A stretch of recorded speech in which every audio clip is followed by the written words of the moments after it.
Carol Faria, arquiteta, idealizadora do Arquitetura de Perto, que é este canal onde eu converso com arquitetos sobre apresentações de projetos de alta performance, sobre renderização, V-Ray SketchUp e também sobre como você conseguir que seu cliente te indique de verdade, de boca cheia, depois de você executar um serviço para ele, um trabalho para ele, que essa indicação vai vir pelo bom desempenho que você vai exercer em todas as etapas, mas principalmente naquela etapa inicial, onde você tem a oportunidade de conquistar a confiança e a fidelidade desse cliente. Então, hoje, o tema do vídeo é bem legal e eu tô aqui com as minhas anotações, como de costume, e nós vamos falar sobre renderização e porque muitas pessoas acham que não levam jeito para isso e que já tentaram de tudo, mas que não conseguem um bom resultado. E na verdade, esse vídeo eu quero mostrar para você, quero que você veja que você consegue sim, você pode sim ter ótimos resultados com as suas renderizações. E mesmo que você ache que já tenha tentado de tudo, que já tenha esgotado as suas chances e as suas tentativas nisso, tá? Então, eu já adianto aqui, vou falar esse ponto aqui antes de começar, de que esse pensamento é perfeitamente normal, é perfeitamente comum, porque, na verdade, o 3D, a renderização, não é algo intuitivo, que você tem o dom e nasce com o dom. Assim como eu, como qualquer outra pessoa que trabalha muito com isso, acabou desenvolvendo isso através da prática. E não que a gente tenha um dom ou algo do tipo. Então, é perfeitamente aprendível, tá? A renderização. E assim como dirigir, você não entra no carro de primeira e já sai dirigindo. É a prática que te faz executar aquilo com maestria. E o 3D, renderização e 3D é a mesma coisa. E aí o que acontece muitas vezes é que o arquiteto, o designer, né, seja lá qual a sua área de atuação específica, como a pessoa às vezes não treinou muito para poder realizar aquilo e ela não dispõe tempo também para tentar aprender, ela acaba demorando muito realmente. Ela perde o ritmo, a prática na hora de fazer o 3D, então ela às vezes dá um espaço de tempo muito grande ali onde ela está aprendendo, então ela faz um agora, depois de 2 meses ela pega para mexer de novo. Esse intervalo acaba te tirando a prática ela requer frequência, consistência nos treinos, e quando você dá esse espaço muito longo, você acaba voltando lá na estaca zero quando você vai repetir o processo lá na frente. Então, não é o ideal. Quando você acha que você está demorando muito para fazer um 3D, muito provavelmente é porque você ainda não tem prática. Então, se você conseguir, por um período de tempo, às vezes mais curto, desenvolver vários com certa frequência, com certa recorrência, você vai ver que você vai ficar mais rápido. E aí você consegue ganhar tempo na hora de fazer as renderizações, porque afinal de contas, é um investimento que a gente faz na nossa própria profissão. Quando a gente apresenta para o cliente uma renderização de qualidade, um projeto bastante realista, isso leva o nosso trabalho a ter outra credibilidade, e você sabe disso, né? Então, esse tempo investido é realmente investido, não é gasto, não é tempo gasto ou desperdiçado. Eu acho que desperdício e assim, o que não vale o investimento é aquilo que te prejudica em algum ponto. E nesse caso, quanto custa a gente apresentar um projeto mal feito para um cliente? E principalmente pelo fato de que hoje, com as redes sociais, muito provavelmente o seu cliente já viu o resultado de outros arquitetos. Então, na cabeça dele, quando você apresenta uma coisa que não está numa qualidade razoável para ele, ele pensa, ela podia ter feito melhor, ele podia ter feito melhor, porque já viu de fulano lá no Instagram e o dele não é desse jeito, parece ter mais qualidade, parece que dá para entender melhor. Então, toda essa questão que envolve a credibilidade, o profissionalismo, torna esse tempo de aprendizado do V-Ray, da renderização, do SketchUp, um tempo investido na sua profissão, na sua carreira. Eu sei que às vezes tem muita coisa pra gente fazer e a gente acha que isso não é prioridade, mas no quesito conquistar o seu cliente, no quesito você ter um cliente que vai te indicar depois, o 3D é um ótimo aliado para isso, se não o melhor, tá? Então vamos lá. Essa frustração pode ser, essa frustração que acontece porque você acha que já tentou de tudo e etc., ela pode ocorrer por você não ter aprendido a executar as etapas de forma correta. Então, toda vez que você abre o computador para fazer uma modelagem, uma renderização, você não tem ali claro quais os passos que você tem que seguir. Então, às vezes, você pula alguma etapa ou antecede alguma etapa que deveria ser depois e você acaba tendo um retrabalho lá na frente e isso te custa tempo realmente. E a ideia é a gente sempre ter um padrão, desde uma modelagem grande a uma pequena, de um ambiente que seja um banheiro. A gente tem um padrão para desenvolver isso, desde a modelagem até a renderização e a imagem final. Então hoje eu quero te passar aqui esse passo a passo de como você vai desenvolver o seu 3D, a sua modelagem e a sua renderização, né, depois. E você vai seguir esse passo a passo para sempre, em todas as modelagens que você fizer, ok? Por que eu falo isso? É o jeito como eu faço e que eu considero melhor. Há 6 anos eu trabalho com renderização, com o V-Ray SketchUp, e eu fui desenvolvendo esse modo de trabalhar que funciona muito bem, que não me permite errar na hora, ou me faz errar menos, né? Na hora de eu desenvolver esse trabalho. Quando a gente tem técnica, quando a gente tem um método para fazer, quando a gente tem um passo a passo, a gente ganha tempo, porque a gente não precisa parar para pensar. Tá ali, eu vou fazer, ok? Então, vamos lá para a gente tentar entender o passo a passo. E o primeiro erro aqui que acontece, o jeito errado de fazer, é a pessoa correr demais na etapa da modelagem para poder chegar na renderização, pensando que ali é que ela precisa fazer o trabalho mais detalhado, porque ali é que está o realismo. E a verdade é que, para você ter um realismo na imagem, você consegue, por exemplo, acessar a internet e descobrir lá como que você configura o couro, por exemplo, do sofá, como você configura a madeira do piso, por exemplo, mas o realismo não está aí, não está totalmente aí. Quando você observa o render de uma pessoa, para alguém que conhece, né, o processo, para alguém que entende um pouco mais do assunto, você não observa na qualidade dos materiais se aquilo é ou não um render, se aquilo é ou não um render bem feito, porque quando eu digo é ou não um render, é porque tem renders tão bons que a gente tem alguma dificuldade de identificar se aquilo é foto ou não. E tem renders que a gente sabe que não tá bom. E a gente olha geralmente pelo quê? Principalmente pela modelagem. Então, quando os cantos são sempre em 90 graus, muito bem feitos, muito bem formados, e na realidade nada, nenhuma extremidade, como por exemplo de uma mesa, uma bancada, uma quina de parede, nenhuma extremidade tem exatamente 90 graus.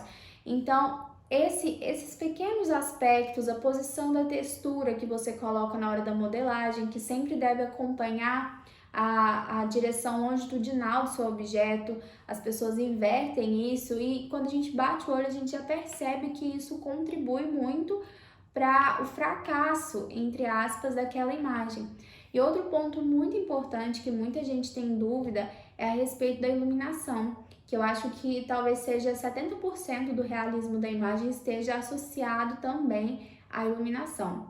Então, quando a gente não precisa parar tanto para pensar em que momento que eu devo inserir o que, em que momento que eu devo realizar qual etapa, quando a gente não precisa parar para pensar nisso, a gente ganha tempo para pensar em como realizar bem cada etapa, já que as etapas específicas eu já tenho. Então, como realizar cada uma delas de forma bem feita? Então, você vai se preocupar mais com como do que com qual fazer. Não é mais qual etapa, você que vai saber qual etapa você vai fazer em qual ordem. Mas o como de cada uma você vai entrar mais a fundo e tentar fazer de forma mais bem feita cada uma dessas etapas, ok? Então vamos lá, a gente vai seguir pensando na lógica de que a gente está construindo um ambiente, ok? Então, a primeira coisa que a gente vai fazer é subir as paredes. E aqui eu quero te pedir para tentar não usar nenhum plugin que faça as paredes subirem todas juntas. Eu não uso esse plugin, eu sei que ele existe, mas eu não gosto porque eu acabo criando um bloco total de todas as paredes e elas são um grupo só. E para quem sabe um pouco de renderização, sabe que custa muito caro para nossa modelagem quando as coisas estão em grupos juntos ou totalmente desagrupados e você vai alterar a cor de alguma coisa e você altera de todo o resto. Você não tem muito como ter flexibilidade na hora de fazer alterações e na hora de dar continuidade à sua modelagem mesmo, quando as coisas estão desagrupadas ou quando tudo está no mesmo grupo. Eu não gosto. Então, o que a gente vai fazer? Primeiro passo, vamos subir as paredes, mas a cada parede que você subir com o retângulo, você vai criar um grupo dela. Subi uma parede, criei um grupo. Subi a outra, criei outro grupo. E você vai fazer isso com todas. Cada parede ali vai ser um grupo separado, ok? Depois, a mesma coisa para teto e piso. Você vai fazer o teto, você vai criar um grupo dele. Você vai fazer o piso, você vai criar um grupo dele, ok? Depois desse processo, a gente vai escolher blocos de qualidade para portas e janelas. Então, depois da casca ali pronta, nós vamos colocar a porta e a janela do nosso ambiente.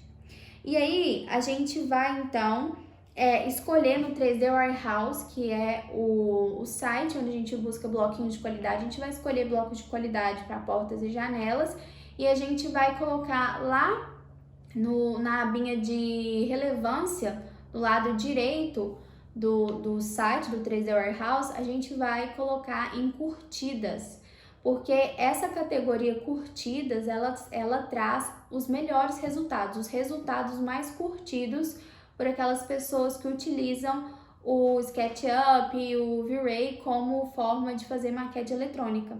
Então, a gente tem ali blocos de melhor qualidade, eles são mais filtrados. Então, normalmente ali você vai encontrar os melhores. E você pode sempre utilizar a técnica de escrever o que você está procurando. Por exemplo, se for uma janela, você procura os resultados escritos em português e procura os resultados para pesquisa escrita em inglês. Então, você escreve janela, procura os resultados nas mais curtidas e depois escreve o window e procura os resultados também nos mais curtidos, para você comparar. Normalmente, quando a gente digita em inglês, os resultados têm mais quantidade de blocos, tá bom? Então, depois disso, a gente vai modelar aquilo que for fixo. Então, as bancadas, a marcenaria, tudo aquilo que for marmoraria, a parte de pedras, soleiras, parapeito, tudo isso a gente vai colocar. E a gente vai colocar também bancadas e a marcenaria fixa. E para tudo que você criar, você fez um retângulo, cria um grupo. Tudo que você fizer, cria um grupo separado. A sua pia, vamos supor ali, o gabinete debaixo da sua bancada da pia da cozinha, ele vai ser um grupo, a porta vai ser outro grupo, a outra porta vai ser outro grupo, cada gaveta vai ser um grupo separado, porque assim você consegue editar de forma mais fácil depois. Essa é uma dica muito boa, tá bom? E aqui a gente vai então para o próximo passo, que é definir muito bem qual a paleta de cores, porque então o que eu tenho aqui até agora? A casca do meu ambiente, né, já montado, eu vou ter as portas e janelas colocadas, já vou ter teto piso e já vou ter toda a minha parte fixa colocada ali, então as bancadas e tudo mais. Só que tudo está na cor padrão da modelagem, a gente ainda não texturizou, não deu cor a nada.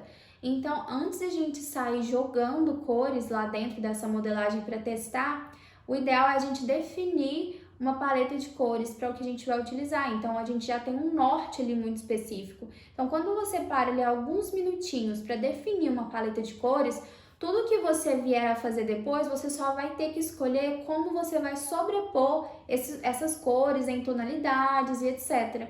Então fica muito mais fácil do que você só ter que ir jogando ali para fazer testes e mais testes e ver o que não funciona, o que funciona. Isso a gente perde muito tempo. Então sempre defina a paleta de cores antes. Vou passar aqui. Depois que a gente escolher a paleta de cores, a gente vai texturizar, então, colocar todas as texturas que a gente quer, a textura de madeira no piso, por exemplo, ou porcelanato, e todo o resto, as pedras, tudo que a gente precisar texturizar, marmoraria, a gente vai texturizar nessa etapa. E aí a gente vai começar a inserir os blocos de qualidade bem detalhados.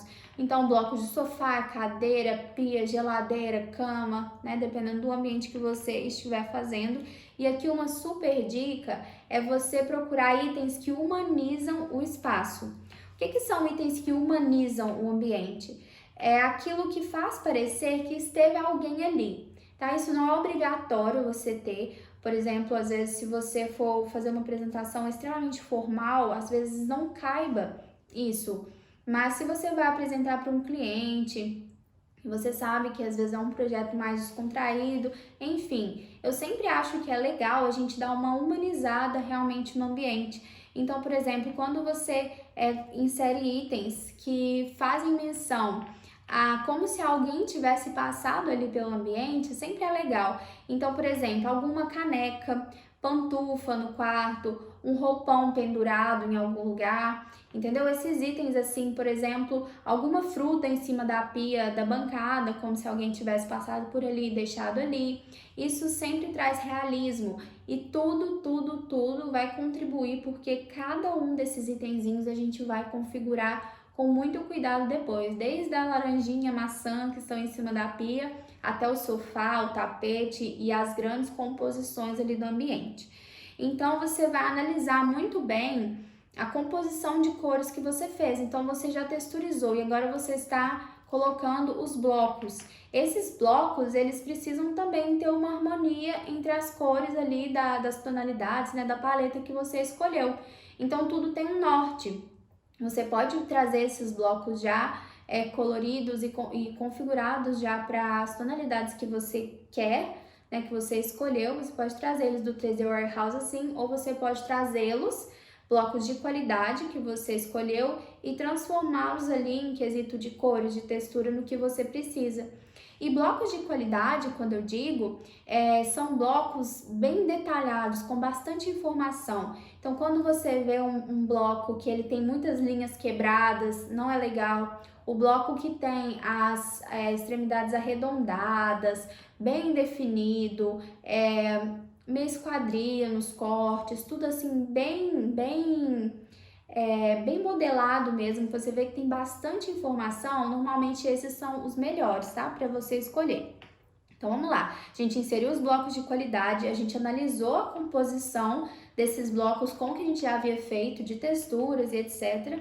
E agora a gente vai utilizar o plugin Frido Corner, que é o plugin para arredondar os cantos de marcenaria, de bancadas, que é justamente para dar essa leveza, essa suavizada nas extremidades, que é para não ficar 90 graus exatamente, porque senão fica muito dura a modelagem e nada na realidade é assim. Então para e tenta observar um pouco como que é que as coisas são na realidade, para você tentar reproduzir. Isso é bem importante, a gente treinar esse nosso olhar, tá? Então, assim que eu fiz essa etapa do Frido Corner, eu vou salvar um arquivo de modelagem e um arquivo para V-Ray, tá? Então, eu cheguei nesse ponto, eu vou salvar um arquivo, esse arquivo que eu usei, eu vou salvar ele, uma cópia como modelagem, tá? E a cópia que eu vou continuar, a modelagem que eu vou continuar ali, agora ela vai se tornar V-Ray, porque a gente vai deixar separado um arquivo para modelagem e um outro arquivo para V-Ray, para configurações, porque se você precisar fazer alguma alteração, você tendo o arquivo separado, ou se você precisar apresentar para o cliente a modelagem ali em tempo real, você tem esse arquivo mais leve, que ainda está sem as configurações de V-Ray. Então a gente sempre deixa separado. Aí nesse ponto, quando a gente salvar e a gente continuar usando esse arquivo, porém agora para configurar V-Ray, então você fez uma cópia, salvou como modelagem. Esse que você está utilizando, que não é a cópia, é o que você já estava utilizando, você vai trocar o nome dele para V-Ray e aí a gente vai continuar nele para fazer então as configurações. E aí a primeira coisa, a gente vai começar testando a iluminação.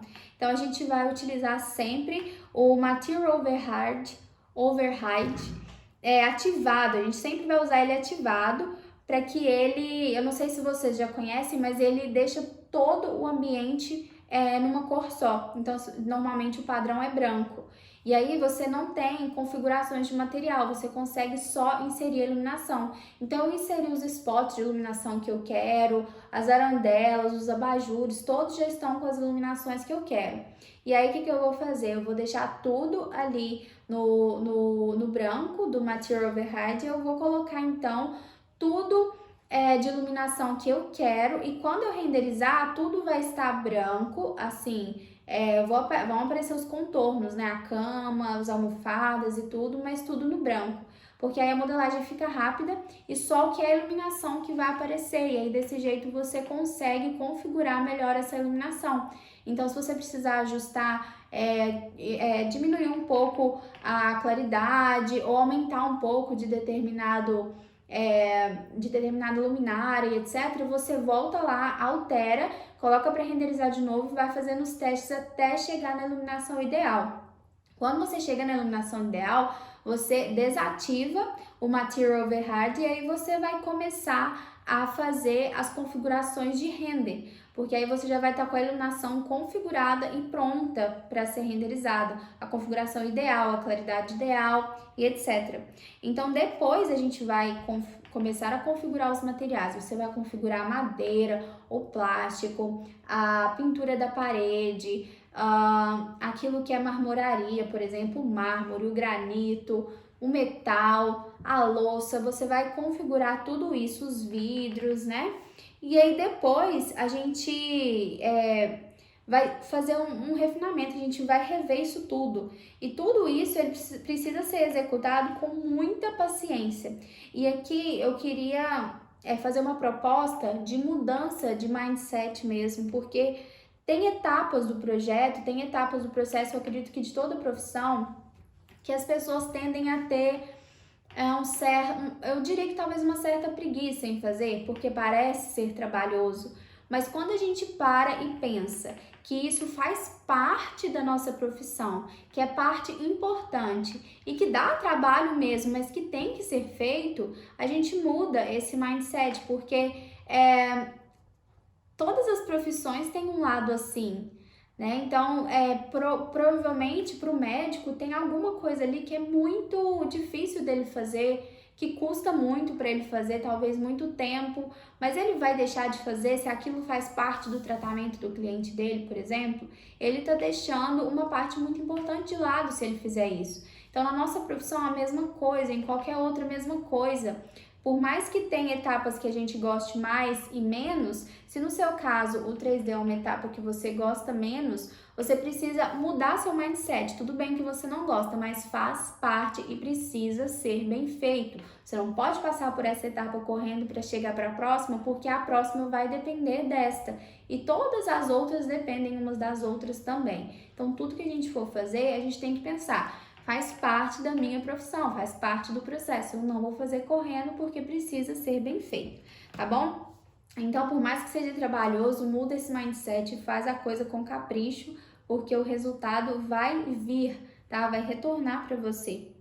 E aí, esse é o passo a passo, tá? A gente, depois de a gente ter feito essa iluminação, depois de a gente ter configurado os materiais, a gente, né, fez os testes de iluminação, configurou todos os materiais, aí a gente vai desabilitar o Material Override e vai colocar para renderizar. Aí colocou para renderizar, também é teste, tá? Primeira renderização, você coloca lá em configurações mais básicas, testa, vê como que ficou a configuração de cada material. Aquela mesa ali, acho que eu posso colocar um pouco mais de brilho, aquele vidro ali eu posso colocar mais um pouco de reflexo. Anota todas as alterações que você precisa fazer para o render final, e aí depois desse render teste, você vai lá, altera tudo, volta e faz um render com as configurações de qualidade mais altas e com todas as manutenções, as alterações que você fez para chegar cada material na sua melhor performance, na sua melhor configuração, tá bom? Então, se você seguir esse passo a passo, você vai sempre começar fazendo as paredes. E aí, o que seria a minha dica hoje para você? Comece amanhã a subir 4 paredes, faz lá um cômodo, coloca uma porta, uma janela, começa a fazer e você vai fazendo uma etapa por dia, que seja. Então amanhã eu vou subir as paredes, sobe. Depois no próximo dia eu vou colocar o teto e a parede, coloca.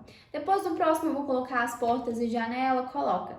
E você vai fazendo devagar, porque quando a gente faz tudo num dia só, a gente vai chegando no final, vai dando aquela preguiça de caprichar em todas as etapas, porque a gente já tá cansado.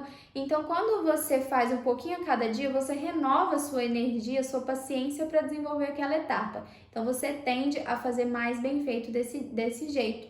Então, se você não tem pressa, tente a fazer uma modelagem só para você testar, só como uma brincadeira mesmo. E aí você vai fazendo um pouquinho por dia, vai renovando a sua paciência, vai testando, vai trabalhando em cima daquilo como algo que é um aprendizado para você desenvolver todo o restante depois. Essa paciência você vai precisar ter muito no início, porque depois, quando tudo ficar normal para você, comum, corriqueiro, você não vai precisar de dar esse espaçamento para poder renovar a sua paciência, você vai fazer tudo muito rápido e não vai ter problema mais com isso. Mas para o início, se você é uma pessoa que tem dificuldade de se dedicar ao 3D, é esse o conselho que eu te dou. Tá? E aí você tem que fazer teste e repetição. Eu testei, coloquei para renderizar, aquilo lindo, ficou com uma iluminação meio estourada. Vou lá, vou arrumar, aquele reflexo ali ficou muito forte. Vou lá e vou diminuir um pouco. É testar e repetir, fazer e melhorar, fazer e melhorar. Até quem já entende tem que fazer isso. A gente sempre testa, a gente nunca manda renderizar de uma vez e confia ali que vai estar 100%. A gente sempre faz testes, sempre coloca, volta, faz de novo, faz parte do processo. Acontece que cada vez fica mais rápido para você fazer isso. Cada vez que passa, você consegue desenvolver até os testes de forma mais rápida. Então, não vai te custar muito tempo. É só no início para o seu aprendizado, toda fase de aprendizado ela é mais demorada. Mas depois o resultado vem e é muito satisfatório quando a gente vê que algo que era um bloqueio para nós, a gente agora consegue desenvolver muito bem e que a gente vê resultados visíveis, já que o cliente fica muito encantado quando ele vê um resultado ótimo de render. Isso é muito satisfatório para nós, é muito gratificante, né? Então a dica de hoje é essa, para você subir as 4 paredes amanhã, colocar lá o vão da janela, o vão da porta e cada dia você vai fazendo uma das etapas, devagarzinho. E agora eu vou repetir uma a uma das etapas só para você anotar se não pegou, tá? Subir as paredes e colocar elas sempre em grupos separados. Piso e teto, cada um em um grupo também. Escolha os blocos de qualidade, escolhendo a categoria curtidas. Defina uma paleta de cores, né? Modele aquilo que é fixo primeiro, modele aquilo que é fixo. Defina a paleta de cores para texturizar, então, o ambiente. Depois você vai inserir os blocos de qualidade, blocos bem detalhados. Então, tudo aquilo que vai mobiliar, que é solto no seu ambiente, você vai colocar. Depois você vai analisar todas essas composições de cores e ver se está tudo harmônico. Você vai utilizar o plugin Freedom Corner para arredondar os cantos de bancada, de marcenaria, de tudo que você achar que está muito duro na modelagem. Depois você vai salvar uma cópia para a modelagem e vai trocar o nome desse que você está utilizando para V-Ray. Então a gente vai ter separado uma modelagem e uma para V-Ray, um arquivo para modelagem e um arquivo para V-Ray. E aí você vai começar nesse arquivo de V-Ray testando a iluminação com o Material Override ativado. E depois disso você vai configurar os materiais e vai executar tudo com muita paciência, testando e consertando, testando e refazendo, sempre assim. Depois você vai fazer um render completo de teste com configurações mais baixas, vai alterar tudo aquilo que precisar e aí você vai colocar o render para finalizar o render que você poderia chamar de oficial, né? E aí, então, é isso. Se você quiser colocar em prática, seguindo essa lista, seguindo esse passo a passo, começa hoje, que eu tenho certeza que isso já vai adiantar, né, sua vida, já vai te dar mais tempo, porque você não vai ter que se preocupar com o que fazer, e sim com como fazer bem feito cada uma dessas etapas, tá bom? Então, até o próximo vídeo. Tchau, tchau!